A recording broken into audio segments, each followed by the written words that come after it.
Di dîroka Kurdan de jin beşdarî hemû karan û di hemû warên jiyanê de bû û hebûna xwe diyar kir û bi taybet di aliyê siyasî de. Jina Kurd li Rojavayê Kurdistanê ji mêj ve çalakiyên wê di warê siyasî de hebûn. Lê di şoreşa Sûriyê de çalakiyên xwe bi serbestî kirin, çê di rêya avakirina hevrêzan û çê bi avakirina rêxistinên taybet bi jinê. Di van xwepêşandanên dawiyê yên Encûmena Niştimaniya Kurd li Sûriyê li dijî kiryarên pêdê li Rojavayê Kurdistanê careke din jina Kurd derket holê, mil bi milê zilam û tevî zehmetî û astangiyên ku pêdê jê re durust kirîn lê banga mafê xwe kir.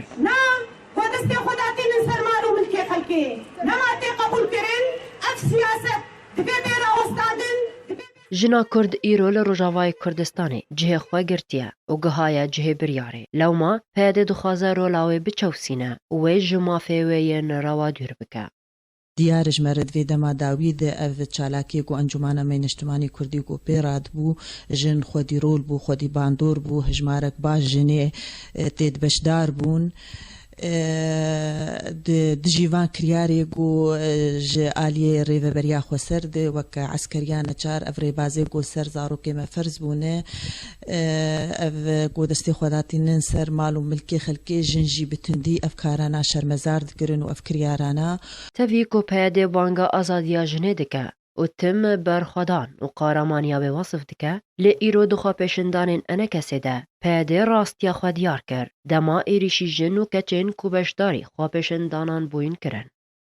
اف كرياري تنكرين جلاين دسهلاتا امر الواقع ولا دسهلاتا بيادي و جدابين ناتكينا براجين وميردا تني الرخوة عينو كي بري وقت رجيما بشار الاسد وقت المروف كرد نيري مروف انسان كردا داخوازين ينجي معارضاويت كي ايرو سلطة بياديجي عيني وجه بالمدنيره جدابين ناكينا كباجين وميردا هر خوازن اشكنجي بك هر خوازي تعذيبك هر خوازي دوا بگره.